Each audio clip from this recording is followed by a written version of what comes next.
ना इधर ना उधर, सीधे मुद्दे पर नज़र। और क्या है आज की खबर, आप देखना शुरू कर चुके हैं न्यूज़ 18 पुनीत के साथ। तो हम बात कर रहे हैं एक बार फिर से अमेरिका और ईरान के बीच जो तनातनी चल रही है उसकी। एक दूसरे को धमकियां दी जा रही हैं और अपनी ताकत भी दिखाई जा रही है।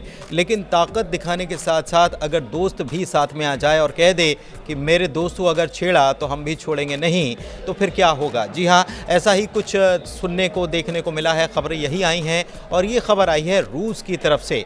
मेरे साथ मेरे सहयोगी आनंद मौजूद हैं, उनसे आज हम चर्चा करने वाले हैं कि रूस की तरफ से क्या कहा गया है, किसके लिए कहा गया है, और ईरान की तरफ से जो समझौते की बात अमेरिका ने कही है उसके बाद ईरान की तरफ से जवाब क्या निकल कर आया है। ये सारी बात हम करने वाले हैं। सीधे आनंद के पास चलते हैं। सबसे पहले बात करते हैं अभी के ताज़ा हालात पर कि क्या हुआ है, और उसके बाद फिर समझेंगे कि रूस की तरफ से क्या कहा गया है। आनंद। बिल्कुल, देखिए, ईरान पर अमेरिका लगातार नकेल कस रहा है और धमकियां लगातार दोनों तरफ से हो रही हैं, चाहे फिर वो ईरान हो चाहे अमेरिका हो। लेकिन जब इसमें तीसरा देश अगर जुड़ जाता है और एक देश के समर्थन में, तो जाहिर सी बात है वो जो युद्ध की जो संभावनाएं होती हैं वो अधिक बढ़ जाती हैं। दरअसल हुआ क्या है कि लगातार सबको पता है कि ईरान पर धमकी लगातार दे रहा है अमेरिका। अब अमेरिका पर भी, ईरान ने भी अमेरिका पर धमकी दिया है कि अगर ऐसा कुछ करता है तो ईरान भी नहीं छोड़ेगा। लेकिन इसमें जो तीसरा देश शामिल होता है वो है रूस। अच्छा। रूस ने स्पष्ट कर दिया है और बता भी दिया है कि ये जो मेरे जो सहयोगी हैं, मेरे मित्र हैं, ईरान को बताया है कि ईरान मेरा मित्र है।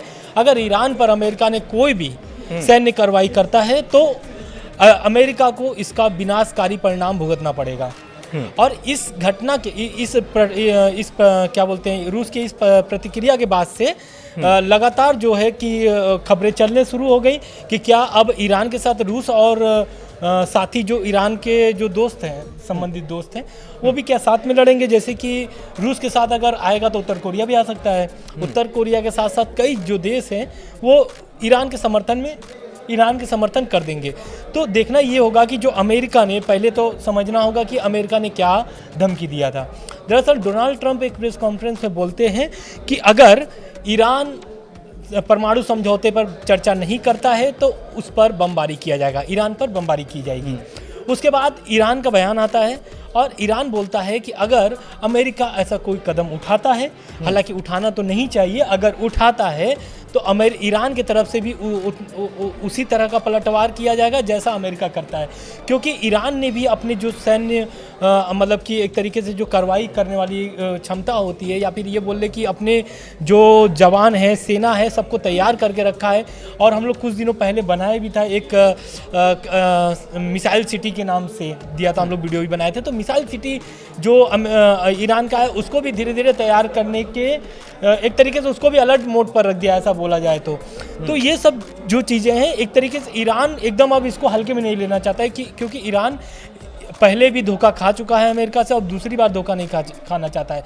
और ये जो धोखा खाया था ये हम लोग वीडियो में आगे बताएंगे कि कैसा धोखा ईरान ने खाया था अमेरिका से। दरअसल अगर ईरान और रूस के संबंधों की अगर बात कर ली जाए तो काफ़ी अगर पहले जाएंगे तो दोनों के बीच में कुछ तलखियाँ और कुछ हमले वगैरह, ये काफ़ी पहले की बात है, वो भी देखने को मिले। लेकिन बाद में जब शीत युद्ध समाप्त हुआ उसके बाद दोनों देशों के बीच बहुत सुधार हुआ है, बहुत व्यापार भी हुआ है। सबसे बड़ी बात यह कि डिफेंस के मामले में ईरान का सबसे बड़ा साझीदार जो है वो रूस है। S-300 मिसाइल सिस्टम जो उसका है, रक्षा प्रणाली जो है वो भी दी है, और तमाम चीज़ें भी दी गई हैं। व्यापारिक दृष्टिकोण से अगर देखा जाए तब भी सारी चीज़ें, और तो और कुछ खुफिया जानकारियाँ भी साझा की जाती हैं। हाल में मसूद पेज़ेश्कियान गए भी थे, रूस, ईरान के राष्ट्रपति वो भी रूस गए थे, वहाँ पर भी और भी समझौते हुए हैं कि और हम प्रगाढ़ दोस्ती करने वाले हैं आने वाले दिनों में। तो ये प्रगाढ़ दोस्ती जो है ये बनी हुई है, और इसीलिए रूस की तरफ से ये कहा जा रहा है कि अगर हमारे साथी को छेड़ा तो हम छोड़ेंगे नहीं, और हमारे साथ में और भी साथी साथ में आ जाएंगे। लेकिन ईरान क्या अभी ऐसी स्थिति बन रही है, मैं समझना चाह रहा हूँ कि युद्ध की बातें हो रही हैं कि हम इतना बम मारेंगे कि कभी देखा नहीं होगा।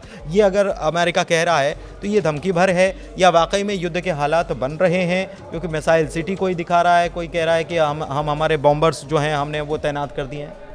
बिल्कुल, देखिए, पहले तो हम लोग को समझना होगा कि जब पहली बार जब ट्रम्प सत्ता में आए हैं उसके बाद से पहली बार क्या करते हैं, डील को लेकर के बातचीत करना चाहते हैं ईरान से, और एक चिट्ठी भी लिखते हैं। और सुप्रीम लीडर जो है ईरान के अयतुल्लाह अली ख़ामनेई के पत्र लिखते हैं और पत्र का जवाब मांगते हैं। पत्र का जवाब ऐसा कुछ आता नहीं है, तब तक भूकंप वाला मामला चल जाता है, क्या ईरान परमाणु परीक्षण कर लिया, ऐसे ऐसे तमाम तरीके टेंशन में अमेरिका और इजराइल टेंशन करने लगे, बिल्कुल, कि कहीं परमाणु परीक्षण तो नहीं हो गया। उसके बाद ये मामला आता है, तब से मिसाइल सिटी वाला वीडियो जारी कर देता है ईरान। तब इसी पर प्रतिक्रिया आता है ट्रंप का, और ट्रंप बोलते हैं कि मैंने जो चिट्ठी भेजा था उसका अभी तक ईरान ने प्रतिक्रिया नहीं दिया है, कोई भी जवाब नहीं आया है। तो उसके अब इस सब मामलों के बीच में तब तक ईरान ने अभी ओमान के जरिए चिट्ठी का जवाब भेज दिया है। ख़ामनेई ने जवाब दे दिया है ओमान के जरिए। और जवाब में दिया क्या है, जवाब में बोला है कि अगर अमेरिका दबाव वाली राजनीति करना चाहता है तो दबाव वाले राजनीति में ईरान कोई भी सपोर्ट अमेरिका का नहीं करेगा। सपोर्ट कैसा, जैसे कि अमेरिका चाहता है कि डील हो जाए, अमेरिका चाहता है कि परमाणु समझौता जो डील है वो हो जाए, प्लस तेल वाली जो समझौते हैं वो हो जाए। बहुत सारे जो डील की जो रूपरेखा तैयार किया है अमेरिका ने, उस पर चर्चा करना चाहता है। मतलब लेकिन युद्ध की जो परिस्थितियां बन रही हैं या धमकियां दी जा रही हैं, उसमें कूटनीति का खेल भी चल रहा है। पहले जवाब नहीं दिया जाना, ख़ामनेई की तरफ से पहले ये कहा जाना कि हम तो उनसे बात नहीं करेंगे जो ऐसे धमकी वाले लहजे में बात करेंगे या जो भरोसा तोड़ते हैं उनके साथ हम संबंध नहीं रखना चाहते। दूसरी तरफ एक लेटर भी जारी करना, तो एक कूटनीति का भी खेल चल रहा है। बिल्कुल। और एक चीज़ और मैं आपसे ये इस चीज़ को समझना चाह रहा हूँ, जब मैंने ये सवाल किया कि क्या युद्ध जैसी परिस्थितियाँ हैं या फिर कुछ और चल रहा है और ईरान को भी उस बात की खबर लग गई है। बिल्कुल, देखिए क्या होता है ना कि जब अमेरिका, पहली बात तो अमेरिका जहाँ भी हाथ लगाता है उस देश को बर्बाद ही कर देता है, ऐसा देखा गया है और अभी भी देखा ही जा रहा है। लगभग 3 साल से रूस यूक्रेन का युद्ध हो रहा है। इराक को देख लीजिए, इराक देख लीजिए, कतर देख लीजिए, कतर में भी बहुत सारे, अफगानिस्तान हो गया। तो ऐसे करके अब ईरान जानता है कि अगर मैं अमेरिका को थोड़ा सा भी छूट दिया तो ईरान को बर्बाद करने में उसको समय नहीं लगेगा। और बर्बाद करने की जो बात है वो पहले भी कर चुका है, उसके बाद धीरे धीरे सुधरती है स्थिति। और ईरान क्या होता है कि अमेरिका की जो दुश्मन देश है उससे संपर्क बनाता है, दोस्ती संबंध को थोड़ा मजबूत करता है। और आज जाकर के अगर रूस सपोर्ट कर रहा है खुले मंच पर आके ईरान का, तो कहीं ना कहीं उसके बहुत मीठे संबंध हैं, तब जाकर के ईरान का सपोर्ट कर रहा है। बहुत लंबा वक्त लगा है। दूसरी बात रह गई अमेरिका और चिट्ठी वाली बात के बाद, तो चिट्ठी वाली बात इसलिए क्योंकि हमेशा ट्रंप क्या करते हैं, पहली बात तो ट्रंप 2016 में आते हैं तो ओबामा वाला जो डील वाला आ रहा था उसको खारिज कर देते, कहते ये तो कोई काम की नहीं, खुद हम अलग हो जा रहे हैं, खुद ही अलग हो जाते हैं। लेकिन अब उसी डील को क्यों लेके आना चाहते हैं, क्यों? क्योंकि ये जो डील थी ओबामा वाली डील यही थी कि जो ईरान है वो तेल जो बेच रहा है उस पर प्रतिबंध, पहले बात की जो प्रतिबंध लगी थी उसको लेकर के डील आया था कि भाई अगर आप डील कर लेते हो तो आपका जो प्रतिबंध है वो हटा दिया जाएगा। डील में 5 देश शामिल थे, खाली अमेरिका नहीं था उसमें। मुख्य रूप से अमेरिका के बाद अगर था कोई देश तो वो था ब्रिटेन। अब ये 5 देश क्या करते हैं कि बातचीत करते हैं, डील की बात होती है, तब तक ओबामा की छुट्टी हो जाती है सत्ता से। लेकिन अब सत्ता में आते हैं कौन? ट्रंप। 2016 में ट्रंप आते हैं, इसको पूरा खारिज कर देते हैं। लेकिन अमेरिका ये नहीं देखता है या ट्रंप ये नहीं देखते हैं कि मेरे साथ साथ 4 देश और थे, क्योंकि उनकी तो बात बिगड़ गई, उनकी जो संबंध थे, उनकी जो बातचीत थी, चर्चा थी, वो तो खत्म हो गई। तो ये सब चीज़ देखते हुए क्या होता है कि ट्रंप फिर से लेके आके आते हैं। और ट्रंप देखिए कहीं ना कहीं ट्रंप भी दबाव में है, इसलिए दबाव दे रहे हैं। ट्रंप को दबाव कैसे मिल रहा है? रूस यूक्रेन युद्ध से। ब्रिटेन और फ्रांस दोनों किसके समर्थन में खड़े हैं? यूक्रेन के समर्थन में खड़े हैं। तो कहीं ना कहीं अमेरिका जानता है कि अब अगर हम उस डील को बात करेंगे तो कहीं ना कहीं ब्रिटेन और फ्रांस दोनों अमेरिका के समर्थन में आ जाएंगे। कम से कम उसी डील को फिर से लेकर के आया जा रहा है। और ये जो डील है कहीं ना कहीं अगर ये होता है डील तो अमेरिका ईरान पर तो प्रतिबंध हटेंगे, लेकिन इससे ईरान के बहुत सारे नुकसान हैं। और ये बात ईरान खुद कह रहा है कि अगर ये डील होगा तो बहुत सारे नुकसान सहने पड़ेंगे ईरान को। डील होगी, बहुत सारे नुकसान सहने पड़ेंगे। इस बीच ख़ामनेई की तरफ से ये बयान भी सामने आया कि हमें लगता ही नहीं है कि बाहर से हमला होगा। अगर कोई ये कहता है कि बाहर से हमला होगा तो हम इस बात को नहीं मानते। और उन्होंने ये भी कहा है, कह सकते हैं इशारों में उन्होंने कह दिया उन लोगों को या अमेरिका को कि अगर इस मुगालते में जी रहे हो कि हमारे यहाँ आंतरिक रूप से आप कुछ बवाल करवा दोगे या तख्ता पलट करवा दोगे तो उस पर भी नज़र बनी हुई है और ऐसा हो नहीं पाएगा। बिल्कुल आप सही कह रहे हैं, क्योंकि तख्ता पलट वाली जो बात है हम लोग पहले वीडियो में बोल चुके हैं कि ये तक बताएंगे कि क्या पुरानी दुश्मनी रही है। दरअसल 1953 की बात है 1953 में अमेरिका ईरान की पहली दुश्मनी शुरू होती है। पहली मतलब कि दुश्मनी उसी समय से शुरू होती है और कुल मामला जमा तेल का होता है। तब तेल शुरू ही हुआ था। तेल शुरू हुआ था, हाँ, तेल, सबको तेल की जरूरत है, खूब तेल की जरूरत है। अब उसमें क्या होता है, अमेरिका की जो खुफिया एजेंसी है CIA और ब्रिटेन के साथ मिलकर ईरान में तख्ता पलट कराई जाती है। और तख्ता पलट में जो मतलब कि जो उस समय के तत्कालीन रहते हैं प्रधानमंत्री मोहम्मद मोसादिक को हटा दिया जाता है। क्यों? क्योंकि ये तेल की राष्ट्रीयकरण करना चाहते थे। तेल का राष्ट्रीयकरण कर देते तो वो 100% क्या होता, तेल का वो होता, क्या बोलते हैं, ईरान का सरकार के हाथ में आ जाता और ईरान की पूरी भागीदारी होती 100%, उसमें किसी भागीदारी नहीं होती। तो ये क्या करना चाहते थे मोसादिक, ये करना चाहते थे तेल की राष्ट्रीयकरण। तो उसी समय क्या करते हैं, ब्रिटेन और अमेरिका मिल करके तख्ता पलट कराते हैं और लेके आते हैं अपने आदमी को वो लेकर के आते हैं। उनका नाम आता है Shah Reza Pahlavi. Shah Reza Pahlavi एक तरीके से अय्याश किस्म के आदमी थे और उनको क्या ही चाहिए, जो अमेरिका और ब्रिटेन बोल रहा था वही करते चल रहे थे। ये चीज़ को समझने के लिए वहाँ पर एक बहुत मतलब कि नामी गिनामी नेता सामने आते हैं। अगर आप कभी सर्च भी करेंगे ईरान के प्रमुख नेता के तौर पे, तो हमको लग रहा है कि उनका पहला नाम आएगा खुमैनी। तो ये खुमैनी जो थे ये चीज़ समझ गए थे पहलवी को कि ये देश को बेच रहा है, क्योंकि तेल ईरान का है और मजा ले रहा है अमेरिका। तो क्या करते हैं, खुमैनी आते हैं एक तरीके से पूरी तरीके से मतलब कि बगावत शुरू कर देते हैं सरकार मतलब के एक खिलाफ। प्रकार से नया ईरान बन जाता है, नया ईरान बनाने की वो एकदम वो ठान लेते हैं। और खुमैनी जो पहलवी रहते हैं वो इस विरोध प्रदर्शन को देखते हुए खुमैनी देश छोड़ करके भाग जाते हैं। अब खुमैनी के हाथ में आ जाता, पहलवी छोड़ करके भागते हैं और उसके बाद खुमैनी के हाथ में आता है क्या, सत्ता। खुमैनी के हाथ में सत्ता आता है। फिर उसके बाद जो दुश्मनी शुरू होती है ईरान और अमेरिका की, और अभी तक आपको वो दुश्मनी देखने को बीच में थोड़े से संबंध ठीक होते हैं, फिर बिगड़ते हैं, संबंध बिल्कुल वही संबंध वो सुधरते हैं 2016 में, जो लेकर 2015 में ओबामा लेकर के आते हैं डील। और उस समय सुधरने के एकदम लग रहे थे कि ऐसा है कि अब ईरान और अमेरिका की जो दुश्मनी है वो खत्म हो जाएगी। लेकिन तब तक ओबामा आ जाते हैं, हाँ, सरकार चली जाती है और ट्रंप आते हैं, ट्रंप पूरा खारिज कर देते हैं। तो पूरा जमा मामला ये तेल वाला दिलचस्प ये है आनंद कि ट्रंप 2 बार आ चुके हैं और जब भी आते हैं तो आते से ही ऐसा कुछ धमाका करने के मूड में रहते हैं कि बोले अपनी मौजूदगी भी तो दर्ज होना चाहिए। बिल्कुल, अमेरिका से हैं, अमेरिका के राष्ट्रपति हैं, तो हमको समझो तो सही। और हम जब तक हाँ ना बोलेंगे या ना बोलेंगे तब तक कुछ हो ना पाएगा। तो ये एक मैसेज पहुंचाने की कोशिश ट्रंप हमेशा से करते हुए आए हैं। बाकी अमेरिकी राष्ट्रपतियों से इतर उन्होंने एक नई लाइन लिखने की कोशिश वो हमेशा से करते हुए नजर आए हैं।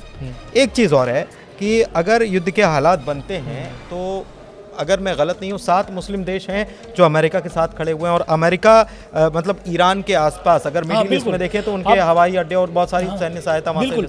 अब ईरान हो गया, कतर हो गया, सऊदी अरब हो गया, लगभग मिडिल ईस्ट में बहुत सारे एयरबेस हैं अमेरिका के। और अगर युद्ध के हालात बनते हैं, अगर ऐसा होता है कि युद्ध होगा अमेरिका और ईरान के बीच, तो पहले ईरान जो है ना कमर तोड़ेगा अमेरिका का, तो वो एयरबेस से तोड़ेगा।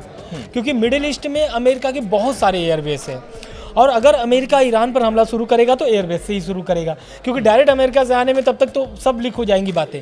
अगर एयरबेस से हमला शुरू करता है ईरान के ऊपर, तो जाहिर सी बात है ईरान भी उसी टाइप से अपनी तैयारी बांध करके चल रहा है कि अगर अमेरिका हमला करता है तो पहले सभी एयरबेस को बर्बाद करेगा, मतलब वो टारगेट करके रखा। लेकिन इस बीच दिलचस्प बात यह है कि एक खबर और आई कि अमेरिका ने इन एयरबेस की जगह पर हिंद महासागर में डिएगो गार्सिया एयरबेस, बिल्कुल हाँ, और वो है ईरान से 4700 किलोमीटर दूर, और वहां से तैयारी शुरू कर दी है। उनके स्टेल्थ बॉम्बर्स जो हैं B-2 स्टेल्थ बॉम्बर्स जो हैं वहाँ से, इसीलिए क्योंकि ये बैलिस्टिक मिसाइल की जद में नहीं आता, 4700 किलोमीटर बैलिस्टिक मिसाइल की जद में नहीं आता, तो ये तैयारियां वहाँ पर शुरू कर दी गई हैं।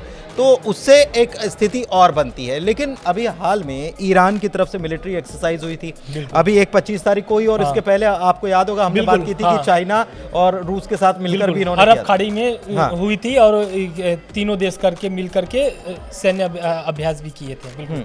तो सैन्य अभ्यास किया, सैन्य अभ्यास से ताकत भी दिखा दी और ये भी समझा दिया कि अगर आप सत्ता पलट की बात मैं कह रहा था, क्या अमेरिका ये कोशिश, क्योंकि ट्रंप ये कह चुके हैं कि हमको युद्ध नहीं लड़ना, हम चाहते हैं कि बातचीत से मामला सॉल्व हो जाए, क्योंकि ये भी खबर आई थी कि नेतन्याहू ने कहा था कि आप बोलो, हमने उनके परमाणु जो सेंटर्स हैं वो टारगेट करके रखे, हम हमला कर देते हैं, हथियार दे दो, बस हमको मिसाइलें चाहिए इतनी दूर तक मार करने वाली। बिल्कुल। आप इसी बात पर लेकर के ईरान का भी बयान है। ईरान बोलता है कि अमेरिका हमें मजबूर कर रहा है कि मैं परमाणु बम बना लूँ। और ये ईरान के जो है नेता हैं, उन्होंने बोला है कि अगर अमेरिका का लगातार इसी तरह दबाव बनता रह गया और इसी तरह दबाव की राजनीति अगर अमेरिका करता रह गया तो मुझे मजबूरी में ही परमाणु बम बनाने की योजना बनानी पड़ेगी। एक मतलब ऐसा प्रतिक्रिया, वो तो पहले ही बोलता है कि हम परमाणु बम नहीं बना रहे हैं, लेकिन अगर ईरान को मजबूर किया जा रहा है तो परमाणु बम बनाने में इसको कोई देरी नहीं लगेगी। लेकिन एक चीज़ और कि रूस ने कह दिया कि भाई हम साथ में खड़े हुए हैं और अगर हमारे दोस्त की तरफ देखोगे तो हम भी छोड़ेंगे नहीं। चीन की तरफ से बयान नहीं आया। मैं इसलिए कह रहा हूँ क्योंकि टैरिफ वॉर को लेकर के चीन पहले से ही गुस्से में नाराज़ बैठा हुआ, और चीन ने यह भी कह दिया था आनंद कि आप टैरिफ वॉर छेड़ लो या कोई भी वॉर छेड़ लो, फिर हम उसके लिए तैयार हैं। तो क्या बीते दिनों चूंकि मिलिट्री एक्सरसाइज इन्होंने की है, तो उसके बाद क्या ये हम मान सकते हैं कि चीन भी साथ में आके खड़ा हो सकता है ईरान का? बिल्कुल। देखिए, अगर लड़ाई होता है, अगर युद्ध शुरू होता है, मुझे लगता है कि लड़ाई शुरू होने से ज़्यादा ये है कि अभी कौन किसके साथ खड़ा है और कौन कितना प्रेशर बना सकता है। क्योंकि देखिए, रूस अगर खुले मंच पर सपोर्ट कर दिया ईरान को तो जाहिर सी बात है चीन को आना पड़ेगा। क्यों? क्योंकि चीन और रूस जो है यूएन में क्या बोलते हैं, वीटो पावर में है, और चीन कभी भी रूस का साथ नहीं छोड़ना चाहता है।